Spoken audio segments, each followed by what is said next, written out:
La grandeza de los hombres muchas veces solo se mide con hechos que perduran para siempre. Sin embargo, hay hombres y mujeres que desde el anonimato cada día hacen grandes proezas que también merecen ser valoradas. De lo ordinario a lo extraordinario, experiencias transformadas para un legado eterno. Honoris causa, mucho más que un reconocimiento.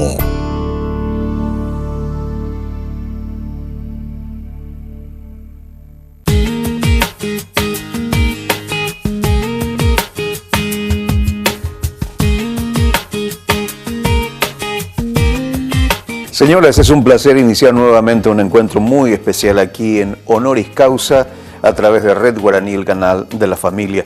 Tenemos el privilegio de estar en esta oportunidad conversando con el pastor Wesley Fer y él estará dándonos un poco el panorama amplio y especial que tenemos para compartir con todos ustedes aquí en Honoris Causa. Pastor, ¿cómo estás? Gracias por recibirnos. Muy buenos días.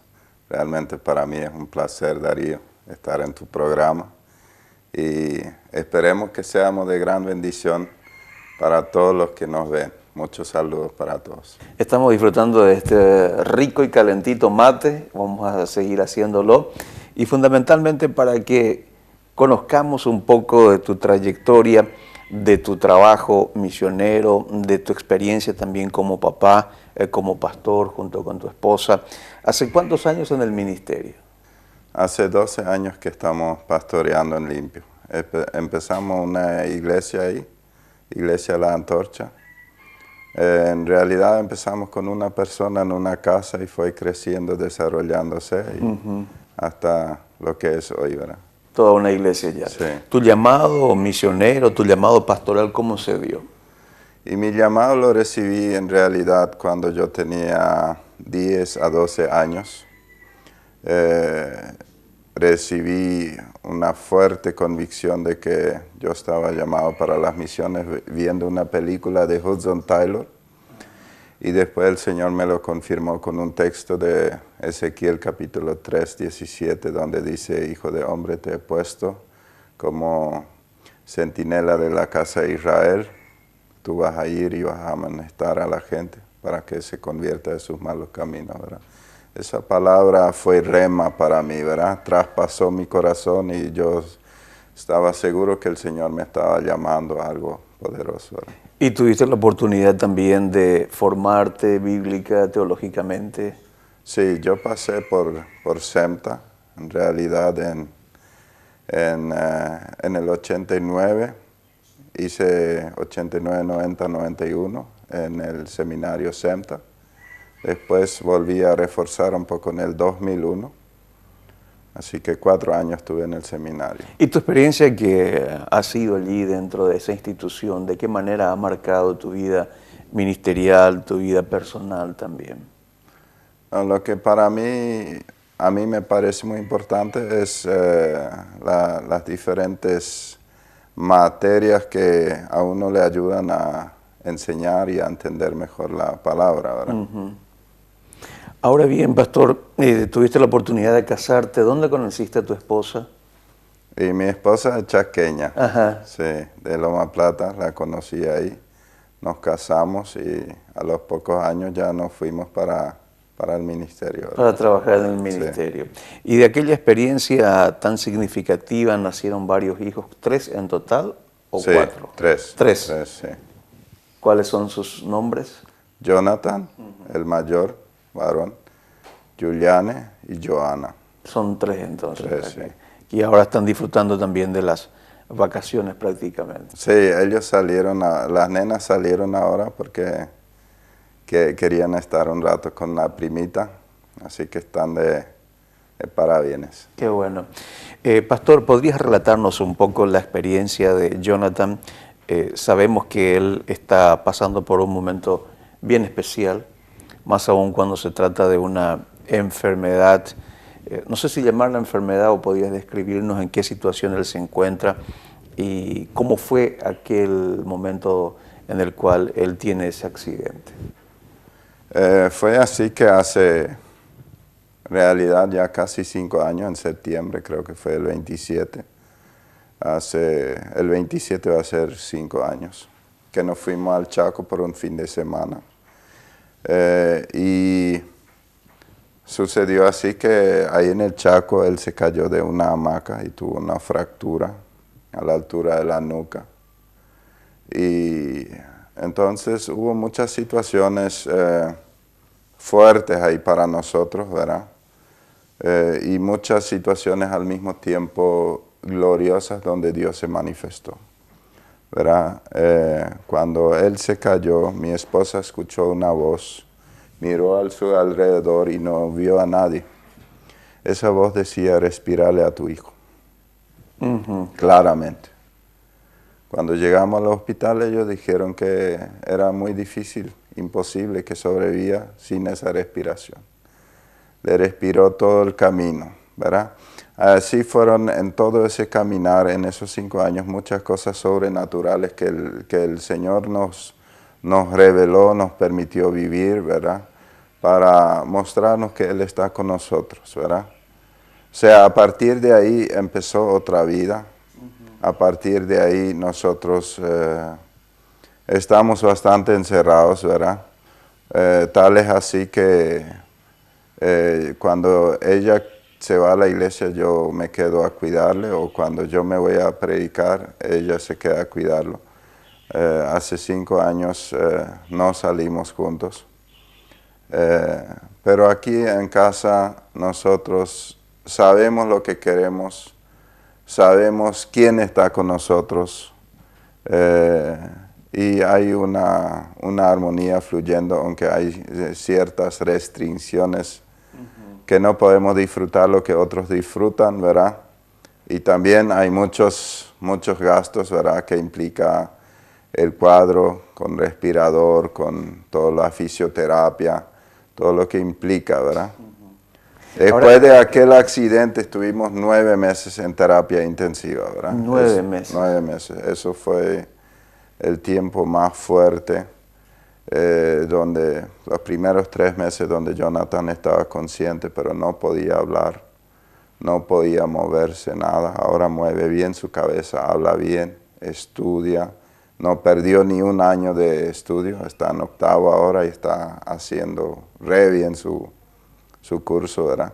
Pero 3 meses no pudo sacar ni una palabra por falta de aire, ¿verdad? Esos fueron los meses más difíciles porque a veces él quería comunicarnos algo y no podíamos entenderlo, ¿verdad?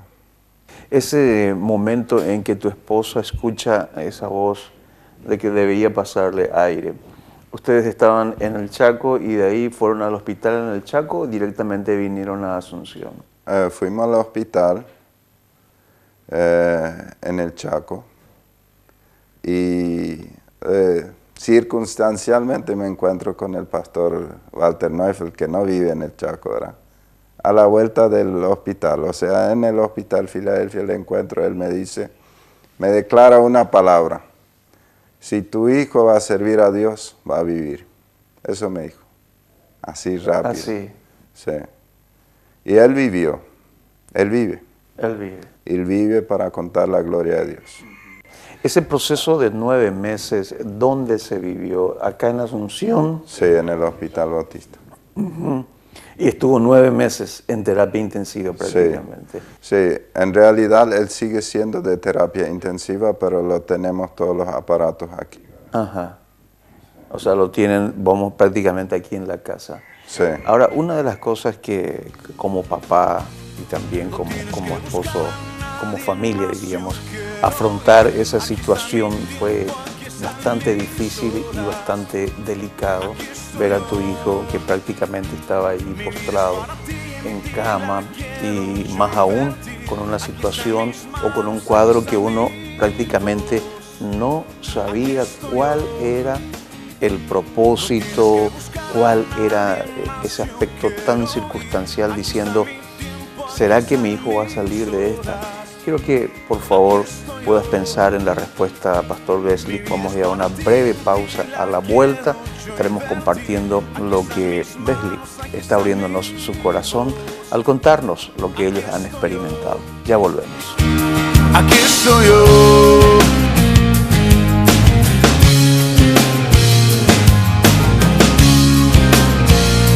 Aquí estoy yo.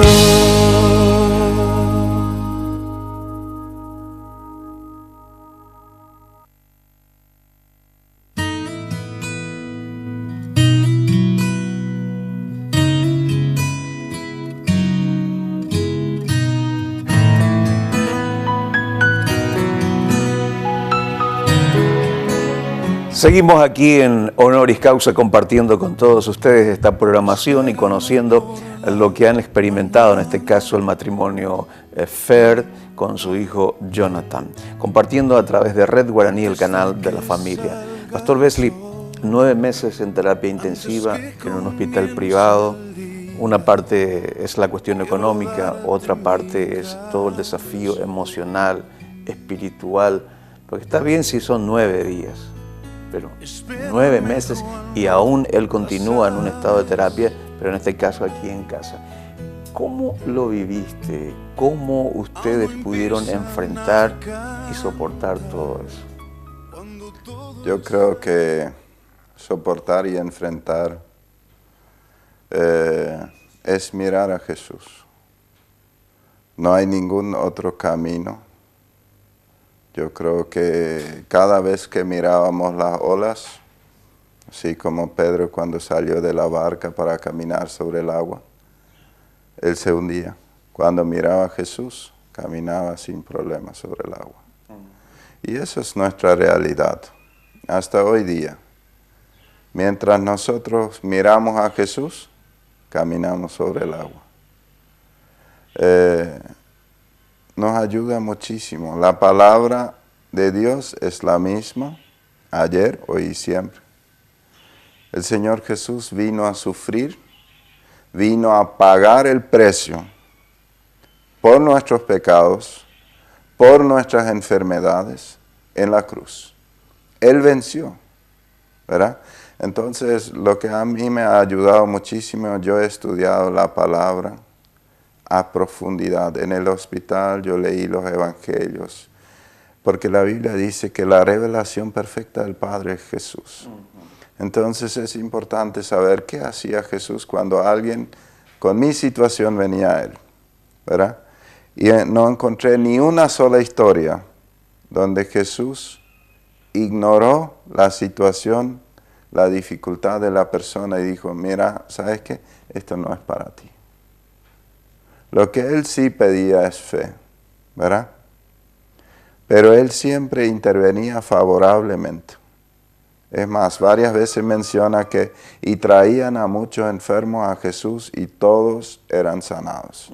Ese mismo relato encontramos repetidas varias veces en Hechos de los Apóstoles. O sea, no terminó con Jesús, porque Jesús mismo dijo, ustedes harán las mismas obras que yo, y aún las harán mayores. Mira, Darío, para mí, si hay una cosa imposible creer, a mí me es imposible creer que Jesús no lo quiere hacer. Para eso mi fe no alcanza. Mi fe alcanza para creer que Dios lo va a hacer y lo va a hacer pronto. ¿Sabes qué? Vos sos papá, tenés varios hijos, Darío. Entonces, cuando tú le compras un regalo a tu hijo, tú le quieres dar ese regalo, ¿no es cierto? Tu hijo tiene que venir y tiene que agarrarlo, ¿verdad? Si tu hijo no lo agarra, entonces tú lo diste, pero él no lo agarró, pero tú lo diste, porque tú lo compraste para darle. ¿Sabes que Jesús, la Biblia dice que Él llevó nuestras enfermedades, Él llevó nuestro dolor para que nosotros podamos tener paz? También dijo Jesús que el diablo vino para robar, para matar, para destruir, pero Jesús vino para que tengamos vida y vida en abundancia, ¿verdad? Entonces yo entiendo así, bajo la cruz está el regalo que mi familia necesita. Está comprado, está pagado. Él ya lo pagó. Ahora, lo que muchas veces a nosotros nos cuesta, como que estamos en un país donde no hay muchas experiencias porque no hay mucha fe en esa área. Hay que hacer una conquista. Pero bajo la cruz está pagado la sanidad de mi hijo. Eso yo creo firmemente. Y la sanidad de todos los que nos miran y los que necesitan un milagro está pagado en la cruz. Yo quiero animar a todos los que están luchando con algo similar, que no se entreguen. La única manera de perder es perder la fe, porque todo se conquista por fe. Pastor, ¿y pudiste conquistar vos no solamente esa situación, pudiste conquistar como papá, como pastor también, llevar esta carga que representa el desafío de seguir teniendo fe, de seguir teniendo esa convicción de que tu hijo va a ser sano? Mira, para mí es imposible creer otra cosa. Si yo creería otra cosa, dejaría de creer en Dios. Mira, nosotros tenemos una regla. La regla es la palabra de Dios. Y la palabra de Dios no dice otra cosa. ¿Verdad? Juan capítulo 14 dice: ciertamente les aseguro que el que cree en mí, las obras que yo hago, también él las hará, y aún las hará mayores, porque yo vuelvo al Padre. Cualquier cosa que ustedes pidan en mi nombre, yo la haré. Así será glorificado el Padre en el Hijo. Y repite otra vez: lo que pidan en mi nombre, yo lo haré. Así de simple, no lo podés ni complicar, ¿verdad? Por eso los niños lo entienden mejor que los grandes, porque Jesús mismo dijo: el que no entiende el reino como un niño, no puede verlo, ¿verdad? ¿Qué pasó en esos 9 meses con tu hijo en el hospital? ¿Qué pasó con ustedes? Sabemos que cambió, hubo toda una revolución en el estilo de vida que ustedes estaban llevando. ¿Cómo se adaptaron también los hijos, las hijas en este caso, a esta situación? Porque prácticamente ustedes casi esos 9 meses estuvieron viviendo en el hospital. Sí, no, realmente fue un tiempo muy complicado, ¿verdad? Donde yo me quedaba en la terapia a cuidar a mi hijo los 9 meses. Mi esposa se iba con las hijas solo a Limpio. En Limpio alquilábamos una casa. Ahora nos mudamos a Asunción, alquilamos aquí por el tratamiento más cercano a todo, ¿verdad? Más cercano al hospital. Ese tiempo fue tremendamente difícil, ¿verdad? Para las nenas también, para Jonathan. Yo de día trabajaba en la iglesia y a la noche le cuidaba, o sea, a veces dormía así con un ojo, ¿verdad? Uno cerrado y el otro medio abierto. Sí, o sea, realmente hace casi 5 años que no dormimos relajadamente, ¿verdad? Toda la fuerza que tenemos es misericordia de Dios, porque Él nos sostiene. Y yo me doy cuenta que cuando yo quiero luchar en mi fuerza, flaqueo. Inclusive cuando yo aflojo en mi vida de oración, porque a veces aflojo, yo me doy cuenta que todo disminuye. Cuando mi vida de oración, mi comunión con Dios crece, la fuerza se aumenta. De todo esto vamos a seguir hablando, Pastor Besley. Nos encanta escuchar esto y ver también algunas imágenes que estamos viendo de la situación que está viviendo en este caso el Pastor Besley con su señora esposa, bueno, toda la familia Fer. Vamos a ir a una breve pausa y ya volvemos.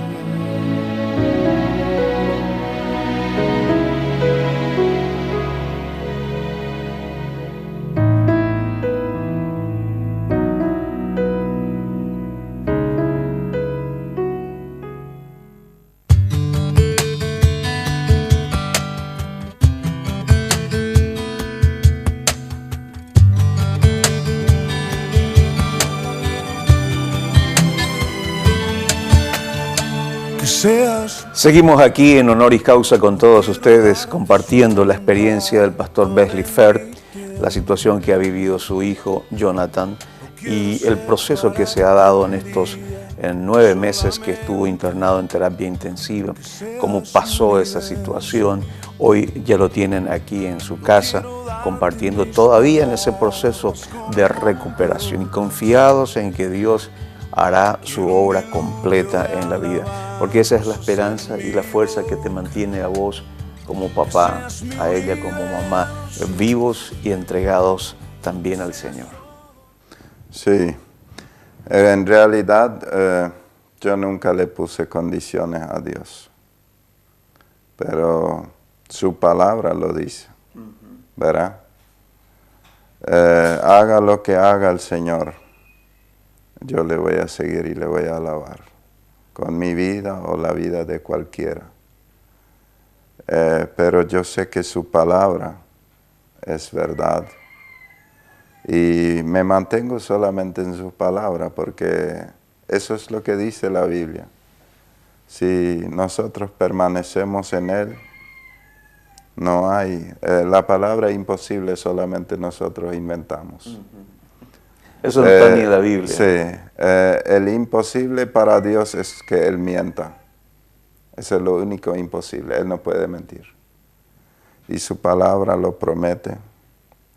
Y eso es tan lindo. Y cuando nosotros miramos, por ejemplo, Lucas 18, la viuda que lucha por su derecho ante un juez injusto.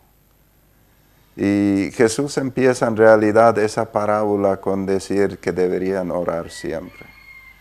O sea, ahí hay una profundidad en el orar siempre, sin desmayar, dijo. ¿Verdad? Al final él resume la historia de la viuda. El Señor hará justicia a los que claman a Él día y noche. Sí lo hará y lo hará en corto tiempo, dice. Y al final, una frase muy picante y fuerte. Él dice, encontrará el Hijo de Hombre todavía fe en la tierra cuando regrese, ¿verdad? La fe es lo que se necesita para conquistar lo que ya está conquistado bajo la cruz, ¿verdad? La fe es el transporte de la cruz a la realidad visible, de lo invisible a lo visible, ¿verdad? Y eso es lo que muchas veces nos cuesta. Y la única manera que nuestra fe aumente es la comunión con Dios y su palabra, ¿verdad? La fe viene por el oír la palabra de Dios, dice Romanos, ¿verdad? Pastor, discúlpame si te digo también todo esto, pero la experiencia de tu hijo ha ayudado a bien también a ustedes como familia. ¿En qué áreas? Y a vos como pastor, ¿en qué área? Y bueno, realmente ayuda bien, ¿verdad? En muchas áreas. Es un buen desafío predicar la palabra, predicar la sanidad, predicar todo esto, sin verla todavía, ¿no es cierto? A veces yo pienso que la gente me mira y dice, pobrecito, está predicando algo que no vive, ¿verdad? Pero yo sé que, así como Job, que no entendió todo, al final lo entendió, pero él dijo, yo sé que mi Redentor vive y he de ver el bien, ¿verdad? Y yo sé eso, mi Redentor vive y he de ver el bien. He de ver a mi hijo correr, alabar a Dios, predicar la palabra y dar testimonio. Nuestra nación lo necesita y nuestra nación lo va a ver. Esta nación necesita ver que Dios es el que sana. Hasta hoy yo creo que muchos de nuestros compatriotas creen que el diablo es el que sana, que los curanderos son los que sanan. Y van a ver que es Dios el que sana. Y esa convicción se ve y se siente también en usted. Tenemos que cerrar esta primera entrega, mis amigos, aquí en Honoris Causa. No se pierdan, por favor, la segunda entrega que estaremos compartiendo con todos ustedes cuando volvamos para seguir hablando, compartiendo de lo que están viviendo en la familia Fer en cuanto a su hijo Jonathan y también sus hijas, que comparten y acompañan todo este proceso. Es una vida de inspiración, una vida que puede enseñarnos mucho, un ejemplo que puede motivarnos fundamentalmente a seguir teniendo fe, convicción plena de que nuestro Redentor vive y obra hasta hoy. Vamos a cerrar este ciclo. Si Dios así lo permite, nos volveremos a encontrar próximamente aquí en Honoris Causa.